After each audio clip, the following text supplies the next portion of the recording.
পাবন অবতার দয়াল শ্রীকৃষ্ণ চৈতন্য মহাপ্রভু, যিনি আপামর জীবকে করুণা করবার জন্য নেমে আসছেন, যিনি আমার মতো পাপাচারী, দুরাচারী, কামাচারী, অত্যাচারী জীবকে করুণা করবার জন্য আসছেন, সেই পরমাত্মা ভগবান শ্রীহরি আজকে গঙ্গা মেখলা শোভিত নবদ্বীপ ধামে শচী মায়ের কোলে তিনি দয়া করে নেমে আসছেন। কলি ঘর তিমিরে গড়াসল জগজনে ধর্ম করম রহু দূর। তাহলে কলির যুগে ধর্ম কি না? কলি যুগের ধর্ম হচ্ছে হরের নাম হরের নাম হরের নামৈব কেবলম কলৌ নাস্তে বা নাস্তে বা নাস্তে বা গতিরণ্য। বলেন এই কলিযুগে হরিনাম ছাড়া আর অন্য কোনো গতি নেই। বল এই হরিনাম ছাড়া আর অন্য কোনো গতি নেই। রাধে রাধে। তাই ভগবান কুরুক্ষেত্রের মাঠে দাঁড়িয়ে অর্জুনকে বলছেন, পরিত্রাণায় সাধু নাম বিনাশায় চ দুষ্কৃতম ধর্ম সংস্থাপনার্থায় সম্ভবামি যুগে যুগে।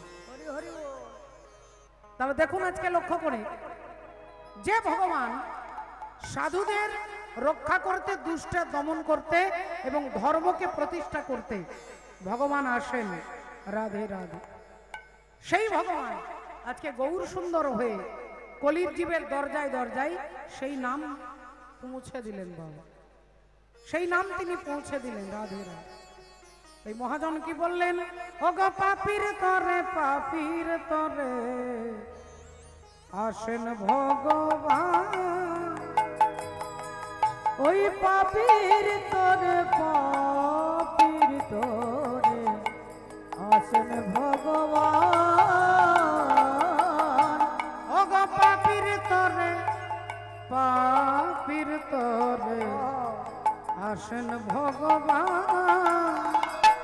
ওই পাপীর তরে, পাপীর তরে আসেন ভগবান। ওরে এই ব্রহ্মাণ্ডে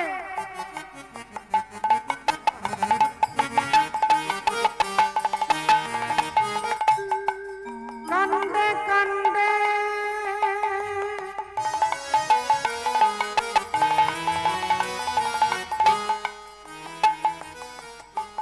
ওরে এই ব্রহ্মাণ্ডে কান্দে কান্দে দেখো ভক্ত রূপে গুণ আসেন ভগবান। পাপীর তরে, পাপীর তরে আসেন ভগবান। পাপীর তরে, পাপীর তরে আসেন ভগবান। ওরে বহু পাপী আরে এক ভগবান।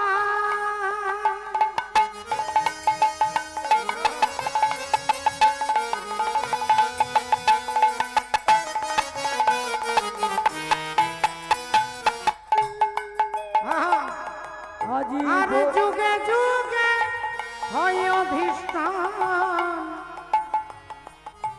বহু পাপী এক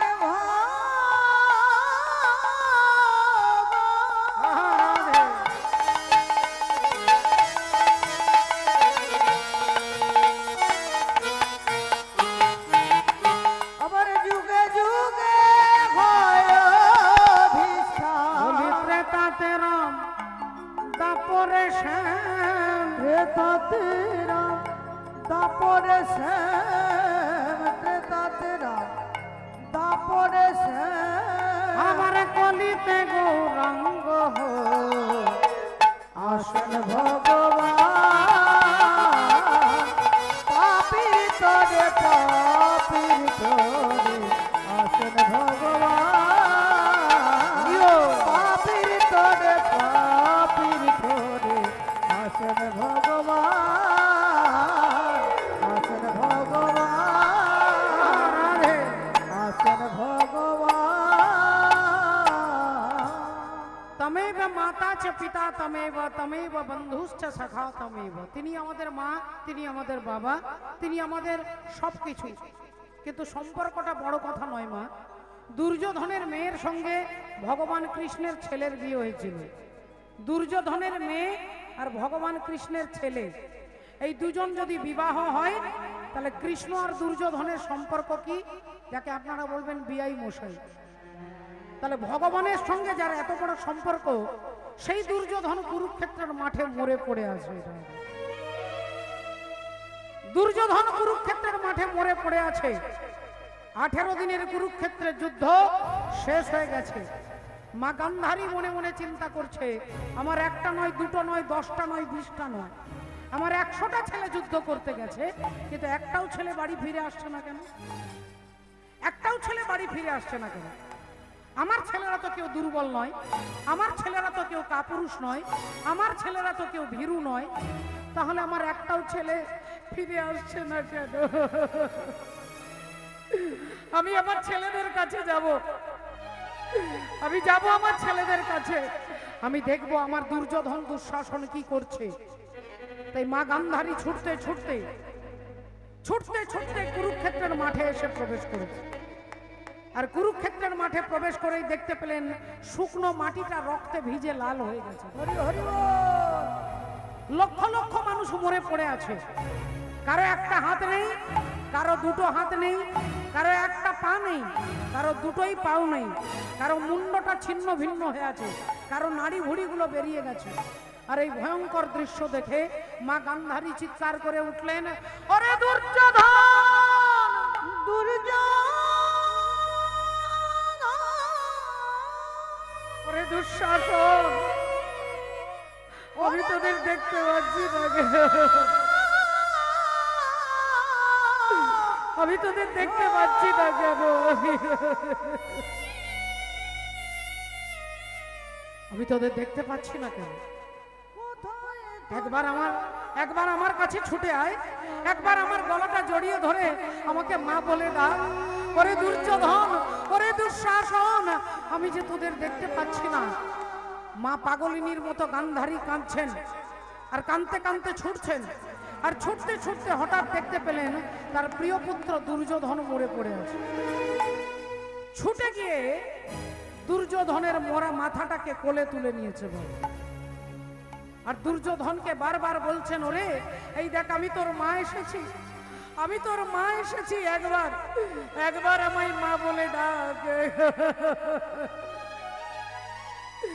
একবার আমায় মা বলে ডাক, আমি তোর মা এসেছি।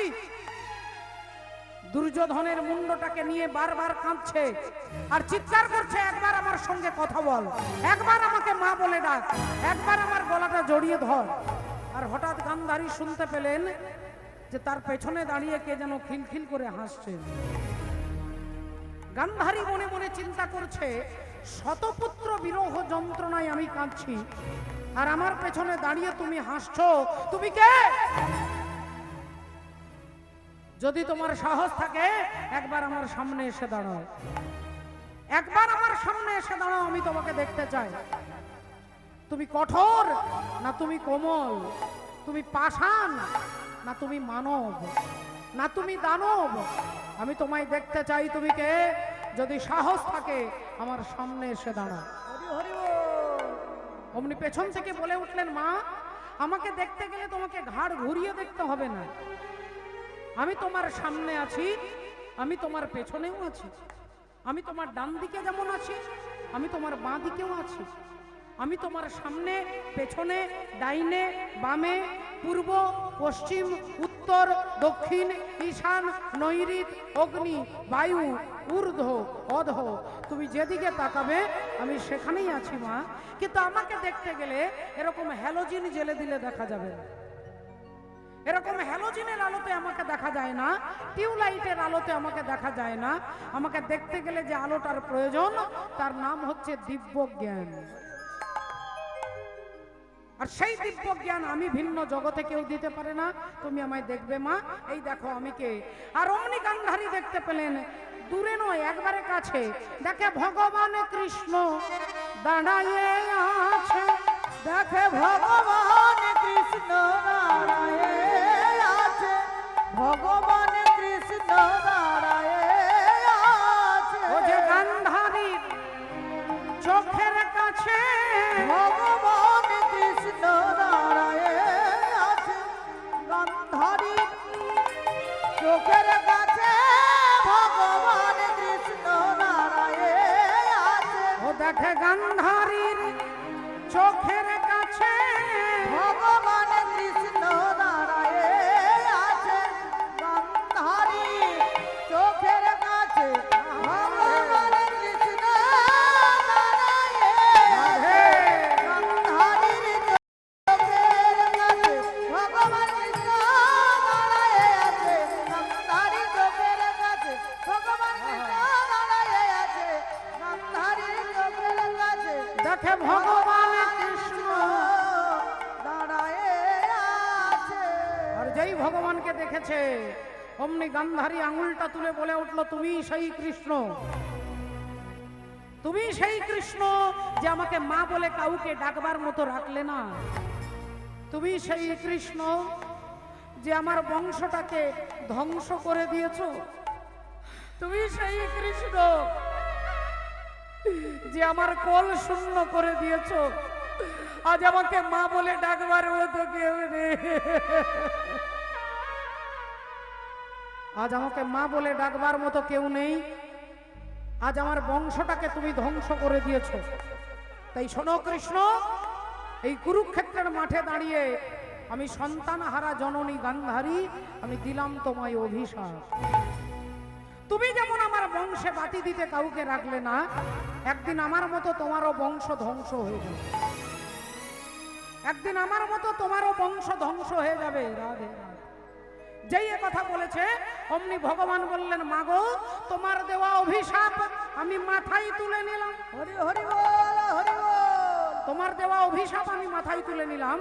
আমি কথা দিচ্ছি আমার বংশ ধ্বংস হবে, কিন্তু হেই মা গান্ধারী, তোমার একটাও ছেলেকে আমি মারিনি মা, একটাও ছেলেকে আমি মারিনি। তুমি মনে করে দেখো, তুমি ভুলে গেছো আজ থেকে 18 দিন আগে কুরুক্ষেত্রের যুদ্ধ যেদিন শুরু হবে, সেই সকালবেলায় যুদ্ধ শুরু হওয়ার আগে দুর্যোধন তোমাকে প্রণাম করতে এসেছিল। আর দুর্যোধন তোমাকে প্রণাম করে বলল, মা আমি কুরুক্ষেত্রের যুদ্ধে যাচ্ছি, তুমি আমায় আশীর্বাদ করো, আমি যেন যুদ্ধে জয়লাভ করতে পারি।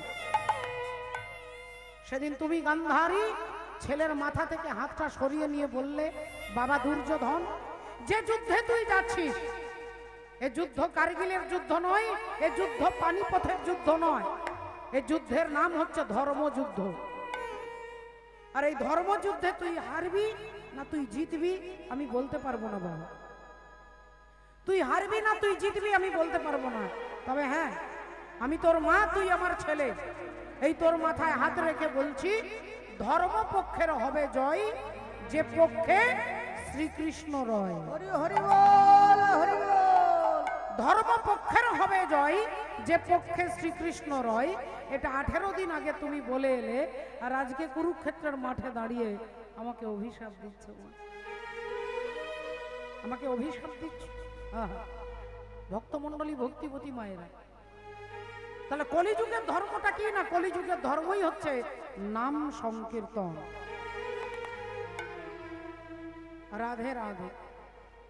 যে উপনিষদ আছে আমাদের হিন্দু সনাতন ধর্মে, যে বেদ, 4টে বেদ, সেই 4টে বেদ যে উপনিষদ, উপনিষদের মধ্যে একটা গ্রন্থের, একটা উপনিষদের নাম কলি সন্তরণ উপনিষদ। আর সেই কলি সন্তরণ উপনিষদে লেখা আছে, হরে রাম রাম রাম হরে হরে, হরে কৃষ্ণ কৃষ্ণ কৃষ্ণ হরে হরে। বেদব্যাস মনে মনে চিন্তা করলেন, রাধে রাধে, তিনি তো লিখলেন। ও বাবা, চৈতন্য মহাপ্রভু তিনি এসে যখন কলি সন্তরণ উপনিষদ দেখলেন, লেখা আছে হরে রাম রাম রাম হরে হরে, দেখলেন এটা হচ্ছে বৈদিক মন্ত্র, বেদান্তের মন্ত্র। এই মন্ত্র আপনি স্নান না করে বলতে পারবেন না, এই মন্ত্র আপনি যখন তখন বলতে পারবেন না। আপনাকে শুদ্ধ দেহে, শুদ্ধ বস্ত্রে, শুদ্ধ আসনে বসে নামটা জপ করতে হবে। চৈতন্য মহাপ্রভু বললেন, কলির জীব তো এত নিয়ম পারবে না, তাহলে কি করা যায়?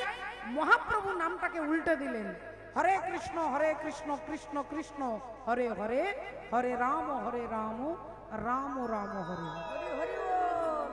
তাহলে আগে ছিল হরে রাম রাম রাম হরে হরে। মহাপ্রভু এসে উল্টে দিলেন, কারণ সবাই স্নান করে বলতে পারবে না, সকলের সময় হবে না। মহাপ্রভু এই নামটাকে উল্টে দিয়ে বললেন, খাইতে শুইতে নাম যথা তথা লয়, দেশ কাল নিয়ম নাই সর্বসিদ্ধি হয়। হরি হরি বল। এইবার এই হয়ে গেল মহামন্ত্র নাম। আর এই মহামন্ত্র আপনি স্নান করতে করতে বলতে পারেন, রান্না করতে করতে বলতে পারেন, ঝাড়ু দিতে দিতে বলতে পারেন। এটা হচ্ছে কলিযুগের ধর্ম। হাসি মাখা বদনে আর ছল ছল নয়নে নয়নে ওগো আনন্দ কাননে মন মোর ভ্রময়নিবা। মায়েরা সবাই মিলে হাত তুলে উলি ধরি হরি ধ্বনি দিয়ে হরি বল মনে রে একবার হরি বল মনে একবার হরি বল মনে রে একবার হরি বল মনে রে হাসি মাখা বদনে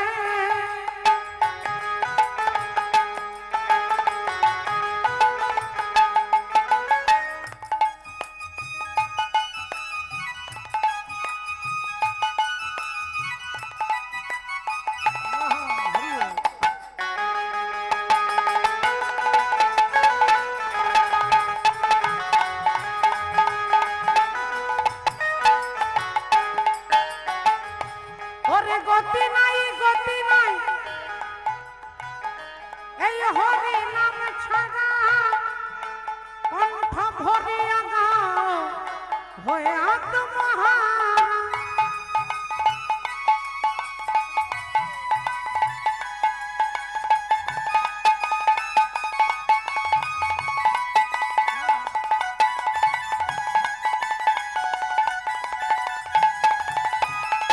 গতি নাই গতি নাই এই হরি নাম ছাড়া কণ্ঠ ভরিয়া হয়ে আত্মহারা।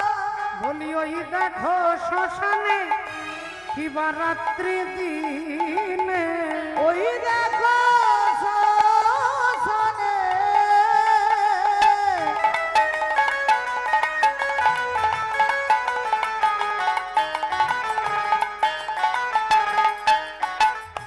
ওই দেখো শ্মশানে দিবারাত্রি দিনে পুড়িতেছে মানুষের কত অহংকার।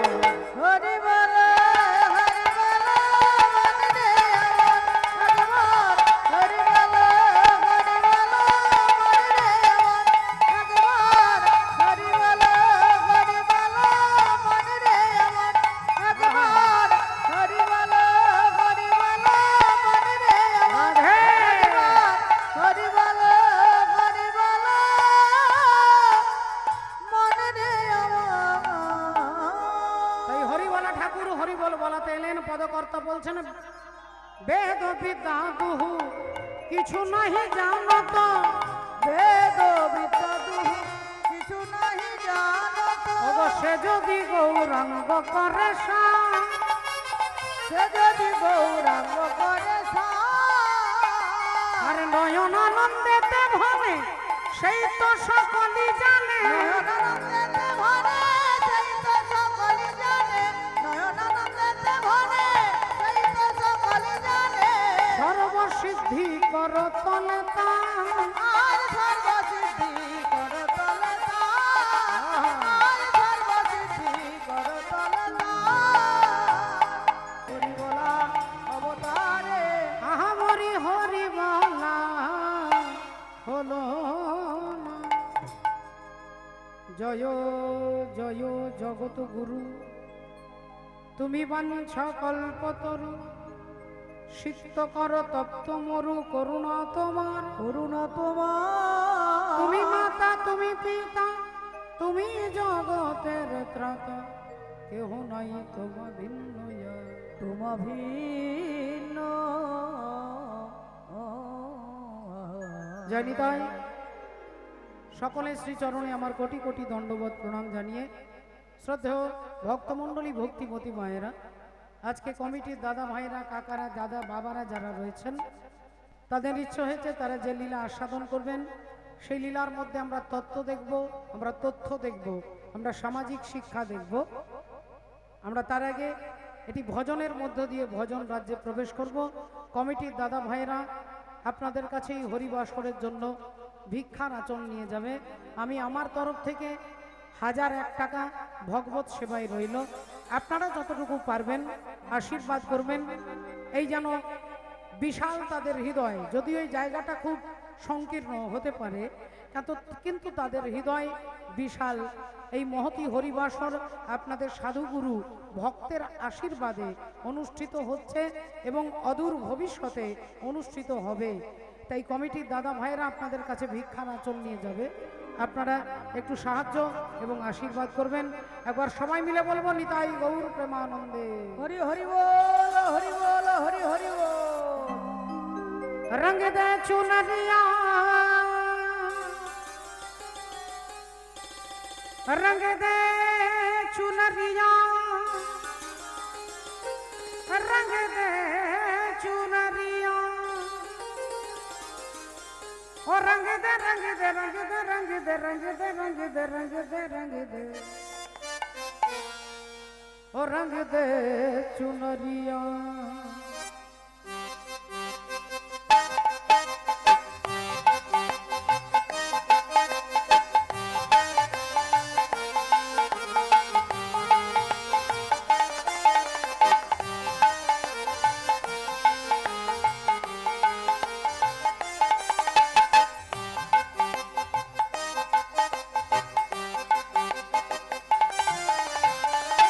रंग दे चुनरिया, ओ रंग दे चुनरिया, ओ रंग दे चुनरिया, ओ रंग दे चुनरिया, ओ शाम पिया मोरी रंग दे चुनरिया, ओ रंग दे चुनरिया, ओ रंग दे चुनरिया।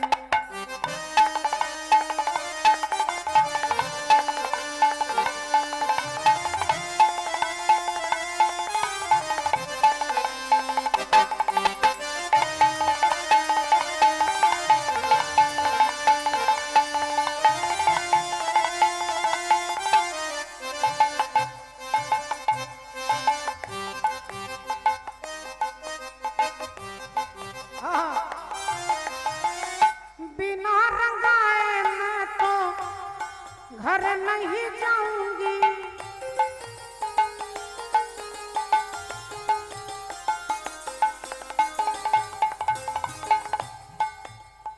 আমাকে রং না দিলে আমি বাড়ি যাব না, মীরাবাই বলছেন। बिना रंगाए मैं तो घर नहीं जाऊंगी, हो बीत ही जाए चाहे, हो बीत ही जाए चाहे ये सारी उमरिया, ओ शाम पिया मोरी रंग दे चुनरिया, ओ शाम पिया मोरी रंग दे चुनरिया।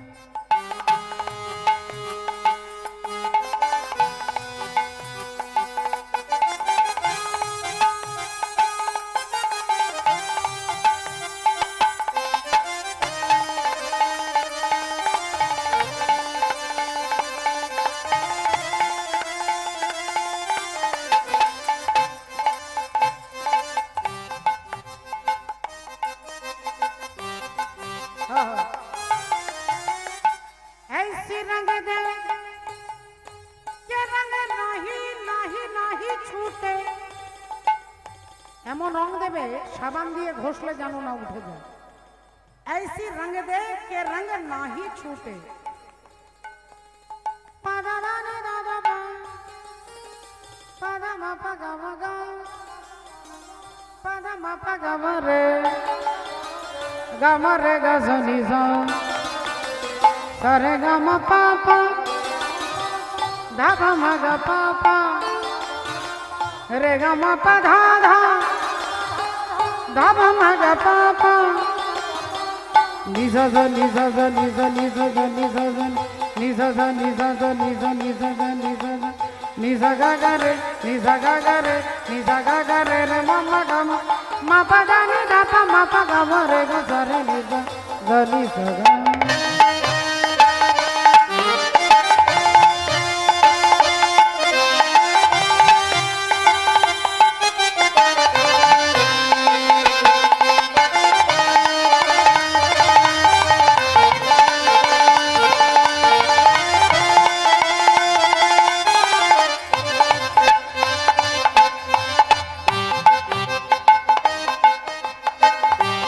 जल से पतला कौन है कौन भूमि से भारी और कौन अगन से तेज है कौन का जल से कारी मीराबाई बोलছেন जल से पतला पतला पतला पतला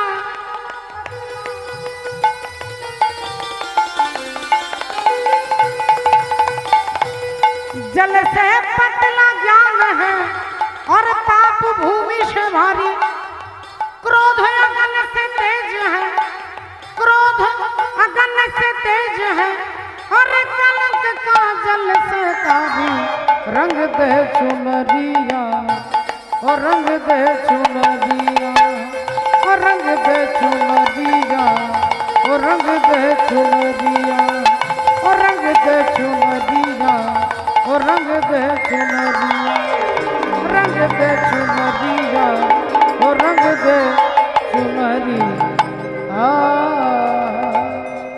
श्री गुरु निताई गौर प्रेमानंदे হরি হরি বল হরি বল হরি হরি বল। তাহলে আসুন ভক্তিমতী মায়েরা আজকে আমরা শুনবো শিব আর দুর্গার বিবাহ। শিব দুর্গার বিবাহ, বাবা ভোলেনাথ আর মা পার্বতীর বিয়ের কথা, তার তথ্য আমরা শুনবো, আমরা জানবো। কমিটির দাদাদের বাবাদের ইচ্ছে হয়েছে আজকের এই লীলা তারা আস্বাদন করতে চান, তাই শিব দুর্গার বিবাহের তথ্য শুনতে গেলে আমরা এই মুহূর্তে চলে যাব মহামুনি ভৃগু মুনির যজ্ঞে আমরা চলে যাব। একদিন ভৃগু মুনি যজ্ঞ করছেন, স্বর্গমর্ত পাতাল সবাইকে নেমন্তন্ন করেছেন। স্বর্গমর্ত পাতাল সবাইকে নেমন্তন্ন করেছেন, যথারীতি সবাই এসেছে। একদিন ভৃগু মুনি যজ্ঞ আরম্ভিল, একদিন ভৃগু মুনি যজ্ঞ আরম্ভিল, একদিন ভৃগু মুনি যজ্ঞ আরম্ভিল। সবাইকে যেহেতু নেমন্তন্ন করেছেন, ত্রিভুবনের দেবগণের নিমন্ত্রণ কইলা, ত্রিভুবনের দেবগণের নিমন্ত্রণ কইলা, ত্রিভুবনের দেবগণের নিমন্ত্রণ কইলা। ওমা, স্বর্গমর্ত পাতাল সবাইকে নেমন্তন্ন করেছে। সমস্ত দেবী দেবতা, যোগী ঋষি মুনি গন্ধর্ব সবাই এসেছেন ভৃগু মুনির যজ্ঞে। এমন সময় কি ঘটনা ঘটল, এখন ওই যজ্ঞের যিনি প্রধান অতিথি তিনি হচ্ছেন কে না, প্রজাপতি দক্ষ রাজা। হেন কালে আইলেন দক্ষ প্রজাপতি, হেন কালে আইলেন দক্ষ প্রজাপতি, হেন কালে আইলেন দক্ষ প্রজাপতি, হেন কালে আইলেন দক্ষ প্রজাপতি, হেন কালে আইলেন দক্ষ প্রজাপতি। আর তাহারে দেখিয়া কবে করেন প্রণতি, তাহারে দেখিয়া সবে করেন প্রণতি, তাহারে দেখিয়া সবে করেন প্রণতি। ভক্তিমতী মায়েরা, ভৃগু মুনির যজ্ঞে দেবতা, যোগী, ঋষি, মুনি, গন্ধর্ব সবাই এসেছেন। আর যেই প্রজাপতি দক্ষ রাজা ভেতরে প্রবেশ করছে, অমনি সবাই উঠে দাঁড়িয়ে তাকে নমস্কার করছেন। উঠে দাঁড়িয়ে মাথা নিচু করে হাত জোড় করে নমস্কার জানাচ্ছেন। সবাই চেয়ার ছেড়ে উঠে দাঁড়িয়েছে, সবাই মাথা নিচু করছে, সবাই হাত জোড় করে নমস্কার করছে। এখন দক্ষ প্রজাপতির মনে মনে একটু অহংকার হয়ে গেল যে আমাকে দেখে সবাই প্রণাম করছে, আমাকে দেখে সবাই উঠে দাঁড়িয়েছে। আচ্ছা, কারা কারা উঠে দাঁড়ায়নি, কারা কারা আমাকে নমস্কার করছে না, আমি একটু দেখে নিই, তারপরে তার মজা দেখাবো। এই দক্ষ প্রজাপতি চারিদিকে গোল গোল করে ঘুরে ঘুরে দেখছে।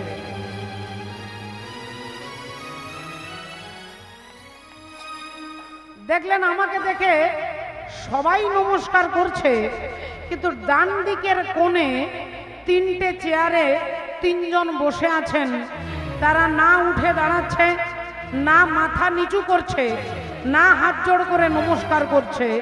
এই প্রজাপতি দক্ষ রাজার মেজাজ গরম হয়ে গেল। ভাবলেন একটু দেখে নি, আগে কে একটু ভালো করে দেখে নি, তারপরে মজা দেখাবো। আর যেই ভালো করে দেখতে গেলেন, দেখলেন প্রথম চেয়ারেই বসে আছে আমার বাবা। আমার বাবা বসে আছে গো। দক্ষ প্রজাপতির বাবা হচ্ছে ব্রহ্মা, কারণ ব্রহ্মার ডান পায়ের বুড়ো আঙ্গুল থেকে প্রজাপতি দক্ষ রাজার জন্ম হয়েছে। তাহলে সেই অর্থে ব্রহ্মা হচ্ছে দক্ষ রাজার বাবা। তাহলে বাবা তো আর ছেলেকে দেখে প্রণাম করবে না, আর বাবা ছেলেকে দেখে হাত জোড় করে নমস্কার করবে না। তাহলে আমার বাবা বসে আছে, উঠে দাঁড়ায়নি, বেশ করেছে। আচ্ছা, বাবার পাশের চেয়ারে কে বসে আছে একটু দেখে নি, তারপরে তার মজা দেখাবো। আবার যেই ভালো করে দেখতে গেলেন, দেখলেন বসে আছে বাবারও বাবা। আমার বাবার যিনি বাবা, তিনি হচ্ছেন ভগবান বিষ্ণু। তার মানে আমার দাদু। তাহলে আমার দাদু বসে আছেন। আমার দাদু তো আর আমাকে দেখে নমস্কার করবে না, আমার দাদু তো আর আমাকে প্রণাম করবে না। তাহলে দাদু বসে আছে, বেশ করেছে। আচ্ছা, দাদুর পাশের চেয়ারে কে বসে আছে একটু ভালো করে দেখে নি। আর যেই দেখতে গেলেন, অমনি মুখ দিয়ে বেরিয়ে গেল গালি গালাজ। মুখ দিয়ে বলে দিলেন গাধা, অভদ্র, অসভ্য, মূর্খ, বাঁদরের মতো চোখ, শ্মশানে মশানে ঘুরে বেড়ায়, ছাই ভস্য মাখে, ভূত প্রেতের সঙ্গ করে, সারা রাত্রি শ্মশানে ঘুরে বেড়ায়, ছাই ভস্য মেখে বসে থাকে। কথাটা কাকে বলছে মা? কাকে? শিব ঠাকুরকে। ঠিক বলেছে, শিব ঠাকুরকে বলছে। আর যেই শিব ঠাকুরকে বলছে অভদ্র, অসভ্য, গাধা, মূর্খ, ভদ্র সমাজে বসতে জানে না, এই কথাগুলো যখন ভোলেনাথকে বলছে, ভোলেনাথ এই কান দিয়ে শুনছেন আর এই কান দিয়ে বার করে দিচ্ছেন না। এই কানে শুনছেন আর এই কান দিয়ে বার করে দিচ্ছেন। তার কিছু যায় আসে না মা, তিনি কিছু মনে করছে না। কিন্তু শিব ঠাকুরের যারা ভক্ত, তারা তো ছেড়ে কথা বলবে না। শিব ঠাকুরের যারা ভক্ত, তারা সবাই চিৎকার করে বলে উঠলো, কি বলছেন আপনি? আপনার সাহস তো মন্দ নয়। আপনি আমাদের মালিককে বলছেন গাধা। স্বর্গমর্ত পাতালে যার থেকে বড় তত্ত্ব সম্রাট কেউ নেই, যার থেকে বড় তত্ত্ব সম্রাট কেউ নেই। আপনি তাকে বলছেন গাধা, আপনি তাকে বলছেন অভদ্র। এখন যেই চিৎকার চেঁচামেচি হচ্ছে, অমনি ভৃগুমুনি সামনে দাঁড়িয়ে বলছে, একবারে চিৎকার করবে না, একবারে চিৎকার না। জামাই আর শ্বশুরের মধ্যে কথা হচ্ছে, মাঝখানে তোমরা নাক গলাচ্ছ কেন? জামাই হচ্ছে শিব ঠাকুর আর শ্বশুর হচ্ছে দক্ষ রাজা। তাহলে শ্বশুর আর জামাইয়ের মধ্যে কথা হচ্ছে, মাঝখানে তোমরা নাক গলাচ্ছ কেন? আমি ভৃগুমুনি, আমি ব্রাহ্মণ, এই পৈতে হাতে নিয়ে অভিশাপ দিচ্ছি, তোমরা শিবগণ সব পাষণ্ডী হয়ে যাবে। শিব ঠাকুরের ভক্তদের অভিশাপ দিয়ে দিলেন, তোমরা শিবগণ সব পাষণ্ডী হয়ে যাবে। তখন শিব ঠাকুরের দলের লোক বললেন, আচ্ছা ভুলটা করলেন উনি আর অভিশাপ দিলেন আমাদেরকে, তাহলে আমরাও আপনাকে ছেড়ে কথা বলবো না। আপনি যেমন আমাদের অভিশাপ দিলেন, আমরাও আপনাকে অভিশাপ দিচ্ছি, আজ থেকে ব্রাহ্মণ লক্ষ টাকার ভিখারি হবে। আজ থেকে ব্রাহ্মণ হবে লক্ষ টাকার ভিখারি। শিব ঠাকুর দেখলেন এখানে থাকা যাবে না, পরিবেশ চঞ্চল হয়ে যাচ্ছে, তাহলে এক কাজ করি, এখান থেকে বেরিয়ে বাড়ি চলে যাই। বাবা ভোলেনাথ ওখান থেকে উঠে আর ভগবানের নাম করতে করতে তিনি বাড়ি চলে যাচ্ছেন না। ভোলেনাথ বাড়ি চলে যাচ্ছেন ভগবানের নাম স্মরণ করতে করতে। তেরে মর্জি কা ও তেরে মর্জি কা मैं हूँ गुलाम, ओ मेरे अलबेले राम, मेरे मर्जी का मैं हूँ गुलाम, ओ मेरे अलबेले राम, तेरे मर्जी का मैं हूँ गुलाम, ओ मेरे अलबेले राम।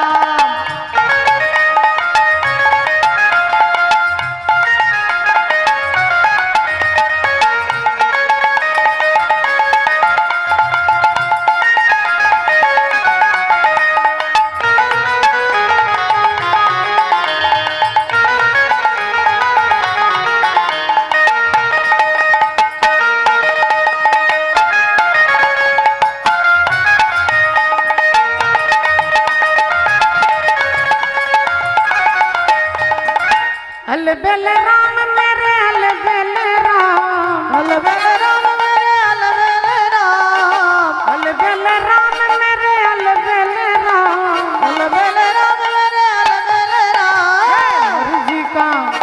मर्जी का मैं हूँ गुलाम, हो मेरे अलबेल राम, मर्जी का मैं हूँ गुलाम, ओ मेरे अलबेल राम। मर्जी का मैं हूँ गुलाम, हो मेरे अलबेल राम।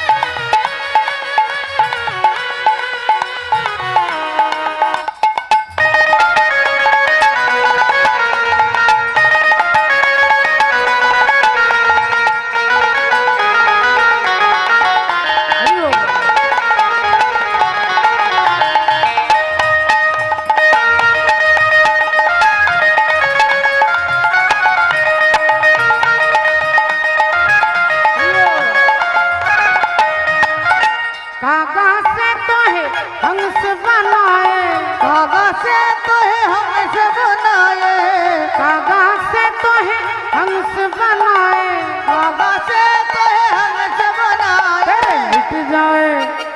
मिट जाए और की नाम मेरे अलबेल, तेरे मर्जी का मैं हूँ गुलाम, ओ मेरे अलबेल राम। तेरे मर्जी का मैं हूँ गुलाम, ओ मेरे तेरे मर्जी का मैं हूँ गुलाम, ओ मेरे अलबेल राम। तेरे मर्जी का मैं हूँ गुलाम, ओ मेरे अलबेल राम। तेरे मर्जी का मैं हूँ गुलाम, मेरे अलबेल राम। ভক্তমণ্ডলী ভক্তিমতী মায়েরা এখন ঘটনা চক্রে কি হলো দেখুন। এদিকে বাবা ভোলেনাথ বাড়ি এলেন, আর বাড়ি এসে তার মনে হয়ে গেল যে আজকে রাত্রে অগস্ত্য ঋষির আশ্রমে সারা রাত্রি হরিনাম হবে, কীর্তন হবে, তাহলে একটু কীর্তন শুনতে যেতে হবে।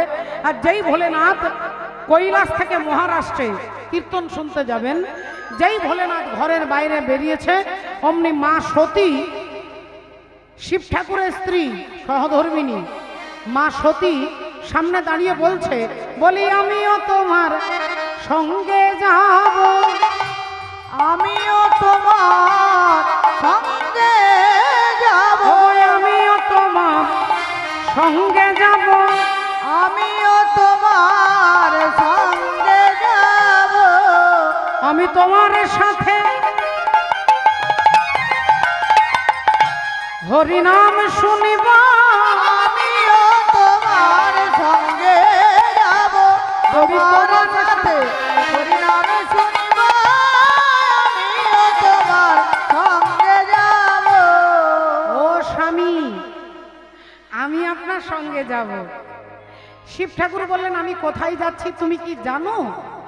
মা সতী বলছে, আপনি তো হয় শ্মশানে যান আর নইলে হরি নামে যান, আমার মনে হচ্ছে আপনি কীর্তন শুনতে যাচ্ছেন, আজকে রাত্রে আমিও আপনার সঙ্গে যাব।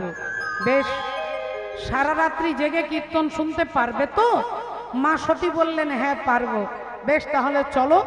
এখন স্বামী স্ত্রী দুজনে ষাঁড়ের পিঠে চেপে আকাশ মার্গে, ওপর দিয়ে আকাশ মার্গে মা সতী আর বাবা ভোলেনাথ দুজনেই যাচ্ছেন অগস্ত্য ঋষির আশ্রমে রামায়ণের কথা শুনতে। এখন সারা রাত্রি হরি কথা শুনেছে, সকালবেলায় দুজনে আবার ফিরে আসছে, যেভাবে গিয়েছিলেন সেভাবে দুজনে ফিরে আসছে। এখন রাস্তার মাঝখানে এমন সময় মা সতী ভোলেনাথের কাঁধে হাত দিয়ে বলছে, স্বামী দেখুন দেখুন দেখুন না, একটু দেখুন না। আর যেই নিচের দিকে তাকিয়েছে, যেই বাবা ভোলেনাথ নিচে তাকিয়েছে, দেখছেন ভগবান রামচন্দ্র একটা গাছকে জড়িয়ে ধরে কাঁদছেন। আর গাছটাকে জড়িয়ে ধরে কাঁদছেন আর বলছেন, ওরে বৃক্ষ, তুই তো অনেক লম্বা, অনেক উঁচু, তুই কি আমার সীতাকে দেখেছিস? আমি সারা সকাল আমার সীতাকে খুঁজে পাচ্ছি না। আমি সকাল থেকে আমার সীতাকে খুঁজে পাচ্ছি না। তুই আমার সীতাকে দেখেছিস? বল না। কিছুক্ষণ পরে দেখছে একটা হাতি আসছে, হাতির শুনে ধরে বলছে, রামচন্দ্র তুই আমার সীতাকে দেখেছিস? একটা হরিণকে দেখে বলছে, তুই আমার সীতাকে দেখেছিস? একটা পাখিকে দেখে বলছে, ওরে পক্ষী তুই তো অনেক উঁচু আকাশে উড়তে পারিস, তুই দেখ না আমার সীতাকে কোথাও দেখা যাচ্ছে নাকি, আমার সীতাকে দেখেছিস? রামচন্দ্র নিচে জঙ্গলে কাঁদছেন আর ওপরে বাবা ভোলেনাথ হাতে তালি দিচ্ছেন, বাবা তালি দিচ্ছেন আর হাসছেন আর বলছেন, বাহ বাহ বাহ বাহ ঠাকুর, তোমার অভিনয়টা খুব ভালো হচ্ছে, তোমার অ্যাক্টিংটা খুব ভালো হচ্ছে আর কি। আমি আগেই বলেছি মা যে শিব ঠাকুর হচ্ছে তত্ত্ব সম্রাট। তত্ত্ব সম্রাট, স্বর্গমর্ত পাতালে শিব ঠাকুরের থেকে বড় তত্ত্বজ্ঞানী কেউ নেই।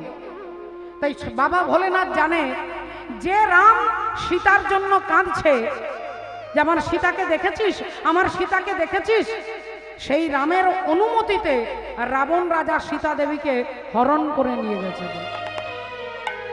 রামচন্দ্রের অনুমতিতে রাবণ রাজা সীতাকে হরণ করেছে। কোন দিন? ভগবান রামচন্দ্রের যদি অনুমতি না থাকতো, রাবণের ঠাকুর দাদার ক্ষমতা নেই যে তিনি সীতা দেবীকে হরণ করে নিয়ে যান। তাহলে কোন দিনের কথা? না যেদিন রামচন্দ্র বিবাহ করে মা সীতাকে নিয়ে এলেন। মা এলেন শ্বশুর বাড়ি, শ্বশুর বাড়ি এসে সবাই মিষ্টি মিষ্টান্ন পরমান্ন খেতে দিচ্ছে, সীতা দেবী এক ফোঁটা জলগ্রহণও করছেন না, এক ফোঁটা জল খাচ্ছেন না, সমস্ত খাবার পড়ে আছে। সবাই অবাক হয়ে গেছে, একদিন গেল, দুদিন গেল, 3 দিন হয়ে গেল, সীতা দেবী মুখে জল দিচ্ছে না। রাজা দশরথ জানতে পেরে বৌমার কাছে এসে বলছেন, মা তুমি আমার ঘরে আজ 3 দিন হয়ে গেল, এক ফোঁটা জল গ্রহণ করছো না, কি হয়েছে মা? সীতা দেবী বললেন, বাবা আপনার ঘরে আপনার রাজ্যে আমি জলগ্রহণ করতে পারছি না, কারণ আপনি ব্রাহ্মণ বধ করেছেন। দশরথ রাজা মাথায় হাত দিয়ে বলছেন, আমি ব্রাহ্মণ বধ করেছি? কখন? কবে? সীতা দেবী বললেন, বাবা আপনি মনে করে দেখুন, একদিন আপনি জঙ্গলে যাচ্ছেন মৃগয়া করতে, আর এদিকে অন্ধমুনি স্বামী স্ত্রী দুজনেই অন্ধ, ছেলেকে জল আনতে পাঠাচ্ছে, যাতো বাবা একটু জল নিয়ে আয়, গলাটা শুকিয়ে যাচ্ছে। বাবা মায়ের জন্য ছেলে জল আনতে যাচ্ছে। এখন মাটির কলসি করে নদীতে জলটা সরজু নদীতে ডুবিয়েছে, আর মাটির কলসিতে যখন জল ঢোকে একটা শব্দ হচ্ছে, আর সেই শব্দটা রাজা দশরথ শুনতে পাচ্ছে। রাজা মনে করছে হরিণ জল খাচ্ছে, আর হরিণ মনে করে শব্দভেদী বানটাকে ছুঁড়ে দিয়েছে। আর যেই বানটা ছুঁড়ে দিয়েছে, অমনি অন্ধমুনির ছেলে সিন্ধুর বুকে এসে লেগেছে। সিন্ধু চিৎকার করছে, ও গো বাবা গো বাবা,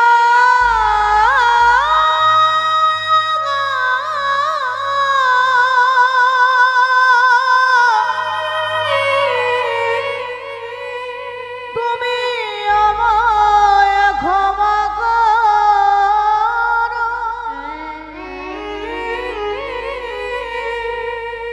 তোমার পিপাসায় আমি জল দিই বাবা,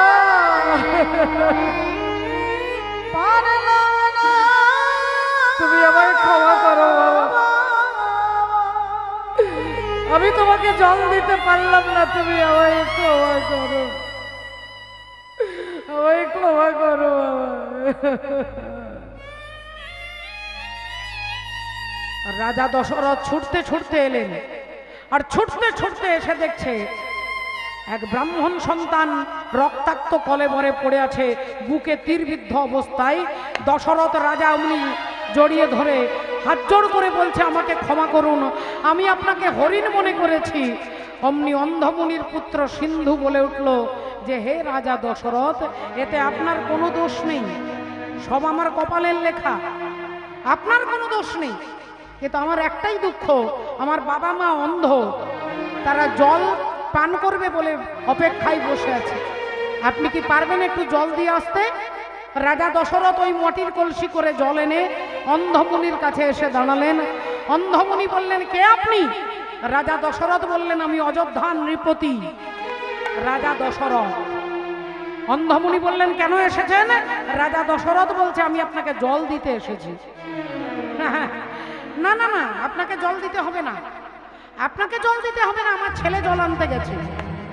দশরথ রাজা সত্যবাদী, তাই তিনি বললেন, আপনার ছেলে আর কোনোদিন আসবে না, আপনার ছেলেকে আমি শব্দভেদী বাণ দ্বারা হত্যা করেছি। না হতে পারে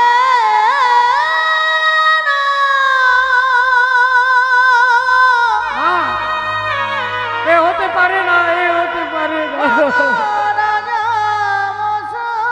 এ হতে পারে না। কি বলছেন আপনি?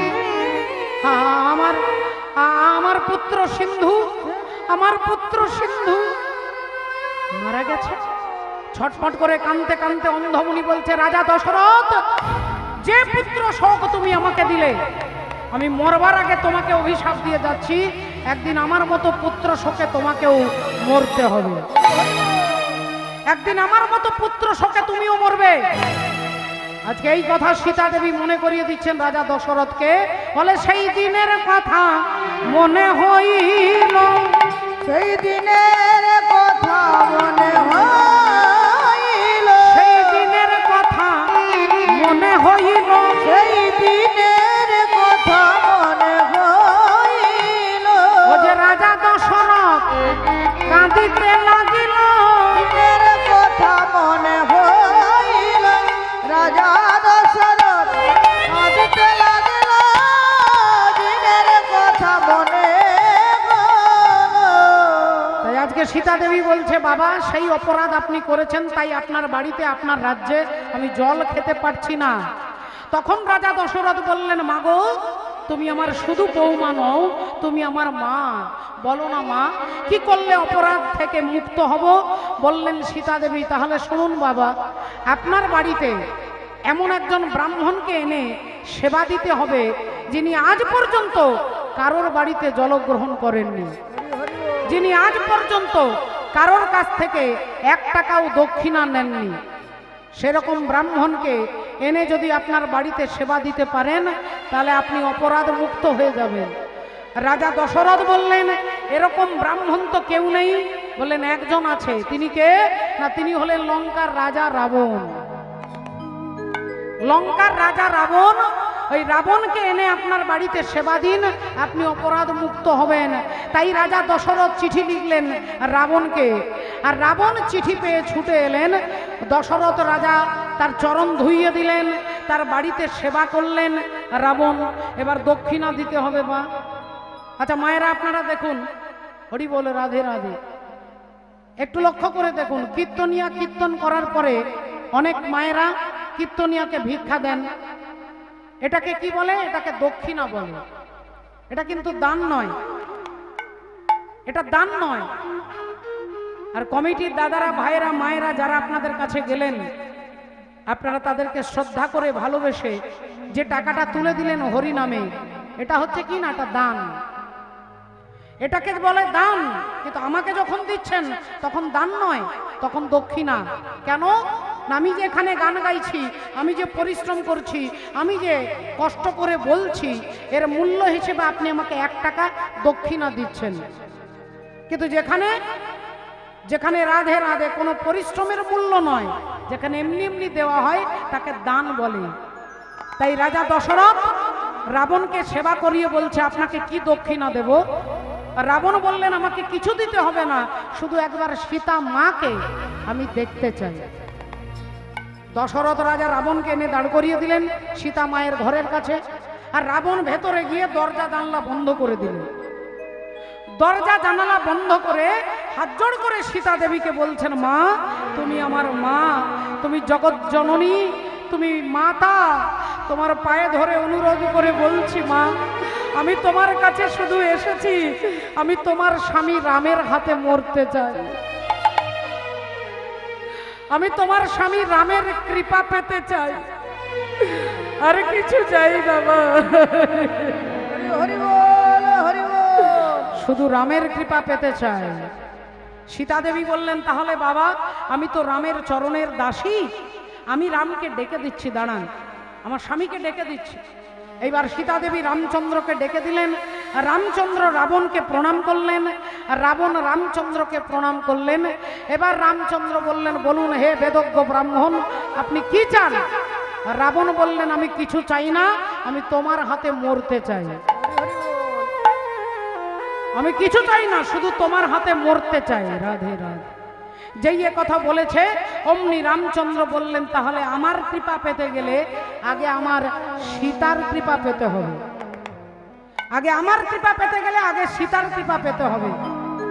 কৃষ্ণের কৃপা পেতে গেলে আগে রাধারানীর কৃপা পেতে হবে। গৌর সুন্দরের কৃপা পেতে গেলে আগে নিত্যানন্দের কৃপা পেতে হবে। এটা নিয়ম। ভগবানের কৃপা পেতে গেলে আগে গুরুর কৃপা পেতে হবে। তাহলে রামচন্দ্র রাবণকে বলছে, যদি আমার কৃপা পেতে চাও তাহলে আগে আমার সীতার কৃপা পেতে হবে। রাবণ বললেন, বলুন প্রভু কি করলে সীতা মায়ের কৃপা হবে? রামচন্দ্র বললেন, রাবণ আর কয়েকদিন পরে আমরা 14 বছরের জন্য বনবাসে চলে যাব। 14 বছরের জন্য বনবাসে চলে যাব। সেই 14 বছরের মধ্যে 11 মাসের মতো আমি আমার সীতাকে তোমার লঙ্কায় পাঠিয়ে দেব। 11 মাসের মতো সময় আমি আমার সীতাকে তোমার লঙ্কায় পাঠিয়ে দেব। সবাই জানবে যে রাবণ সীতাকে হরণ করেছে, কিন্তু ভক্তরা জানবে যে রামচন্দ্রের অনুমতিতে রাবণ রাজা সীতা দেবীকে হরণ করে নিয়ে গেছে। তাহলে যে রামের পারমিশনে রাবণ সীতাকে হরণ করে, সেই রামচন্দ্র গাছকে জড়িয়ে ধরে কাঁদছে আর বলছে, আমার সীতা কোথায়? পাখিকে বলছে, আমার সীতা কোথায়? তাহলে এটা বাবা ভোলেনাথ জানে যে এটা অভিনয়, এটা নাটক, এটা লীলা হচ্ছে। তাই শিব ঠাকুর হাতে তালি দিচ্ছে আর হাসছে আর বলছে, তোমার অভিনয় ভালো হচ্ছে। কিন্তু মা সতী তিনি কথায় কথায় তর্ক করে। তিনি বললেন, স্বামী একটা কথা বলবো। কি কথা? বলছি, আমার মনে হচ্ছে সারা রাত্রি যে রামের কথা শুনলাম আমরা অগস্ত্য ঋষির আশ্রমে, সেই রাম আর জঙ্গলে কাঁদছে এই রাম, এই দুটো কি আলাদা না একজনই রাম? এই দুজন কি আলাদা? একজন। আমরা যখন সিনেমা দেখতে বসি, টিভিতে যখন সিনেমা দেখেন, প্রসেনজিতের নাম বিজয়। তাহলে বিজয় মানে যে, প্রসেনজিৎ মানে সে। তা শিব ঠাকুর বলছে যে সারা রাত্রি যে রামায়ণ শুনলে, সেই রামায়ণের রাম আর এই জঙ্গলে যিনি কাঁদছেন এই রাম, এই দুজন একই। মা সতী বললেন, অসম্ভব, আমার মনে হচ্ছে রাম ভগবান নয়। কারণ ভগবান হলে অন্তর্যামী হবে, আর অন্তর্যামী হলে রামচন্দ্র জানতে পারতেন যে তার সীতাকে রাবণ রাজা তুলে নিয়ে গেছে। আর রাম যদি জানতো যে রাবণ নিয়ে গেছে, তাহলে গাছকে জিজ্ঞাসা করতো না, হাতিকে জিজ্ঞাসা করতো না, হরিণকে জিজ্ঞাসা করতো না। আমার মনে হচ্ছে রাম ভগবান নয়, রাম অন্তর্যামী নয়। আর আমি এটা চ্যালেঞ্জ করে বলছি, আমি তোমার রামের কান্না বন্ধ করে দেব। তোমার রামের কান্না আমি বন্ধ করে দেব। আমি চ্যালেঞ্জ করে মা সতী শিব ঠাকুরকে চ্যালেঞ্জ করছি যে তোমার রামের কান্না আমি বন্ধ করে দেব। আমি প্রমাণ করে দেব যে রাম অন্তর্যামী নয়। শিব ঠাকুর বললেন, তুমি কি করবে? অমনি মা সতী কি করলেন? সীতা সাজলেন। বাবা, মা সতী সাজলেন সীতা। আর সীতা সেজে, সীতার মতো চুল, সীতার মতো রং, সীতার মতো ঢং, সব কিছু সীতার মতো সেজে, আর যেখানে রামচন্দ্র কান্নাকাটি করছিলেন, মা সতী গিয়ে তার সামনে দাঁড়িয়ে বলছে, বলি এই তো আমি এসে গেছি, এই তো আমি এসে গেছি, এই তো আমি এসে গেছি, এই তো আমি এসে গেছি, আর কাঁদিতে হবে না গো, এই তো আমি এসে গেছি। বলি আর কাঁদিতে হবে না গো, এসে গেছি, আর কাঁদিতে হবে না গো, এই তো আমি এসে গেছি, আর কাঁদিতে হবে না গো। হাসিতা হাসিতা বলে আর কাঁদিতে হবে না গো, হাসিতা হাসিতা বলে আর কাঁদিতে হবে না গো, এই তো আমি এসে গেছি। আর কাঁদবেন না। এখন সতী সীতা সেজেছে মা, সীতার মতো চুল, সীতার মতো রং, সীতার মতো কাপড়, সব কিছু সীতার মতো সেজে রামচন্দ্রের আগের দিকে দাঁড়িয়ে বলছে, আপনি আর কাঁদবেন না, আমি চলে এসেছি, আর কাঁদবেন না, কাঁদবেন না। এখন ভগবান রামচন্দ্র দু হাত দিয়ে চোখের জলটাকে মুছে নিচ্ছেন। আর যখনই চোখের জলটা মুছে নিচ্ছেন, সতী মনে মনে ভাবছে যে আমি চ্যালেঞ্জে জিতে গেছি, আমি চ্যালেঞ্জে জিতে গেছি। আমি চ্যালেঞ্জ করে এসেছিলাম যে তোমার রামের কান্না আমি বন্ধ করে দেব, আমি প্রমাণ করে দেব যে রাম ভগবান নয়। তাহলে আমি চ্যালেঞ্জে জিতে যাচ্ছি। এই তো রামচন্দ্র দুহাত দিয়ে চোখের জলটাকে মুছে নিলেন। আর ভগবান রাম চোখের জল মুছে নিয়ে হাত জোড় করে মা সতীকে বলছেন, মা আপনি আমার প্রণাম নিন, আপনার স্বামী ভোলেনাথ ভালো আছে তো? আপনার ভোলেনাথ ভালো আছে তো নাকি? এখন সতী চমকে গেছে। সতী মনে মনে চিন্তা করছে, আমি 2500 টাকা খরচা করে বিউটি পার্লার থেকে সীতা সেজে এসেছি, অবিকল দেখতে সীতার মতো আমি, তা আমাকে দেখে বলছে, মা তুমি আমার প্রণাম নাও, তোমার স্বামী ভোলেনাথ ভালো আছে তো? তাহলে তো ইনি অন্তর্যামী। এই তখনই মা সতী ঘাবড়ে গেছে। মানে মানে বলছি, আপনি কি করে জানলেন, আপনি কি করে জানলেন যে আমি সীতা নই? আপনি কি করে বুঝতে পারলেন? আমি তো পুরোপুরি সীতার মতো সেজে এসেছি। রামচন্দ্র বললেন, মা যিনি আমার সীতা তিনি আমার আগের দিকে দাঁড়ায় না, তিনি আমার পেছনের দিকে দাঁড়ায়। রামের পেছনে সীতা, সীতার পেছনে হচ্ছে লক্ষণ।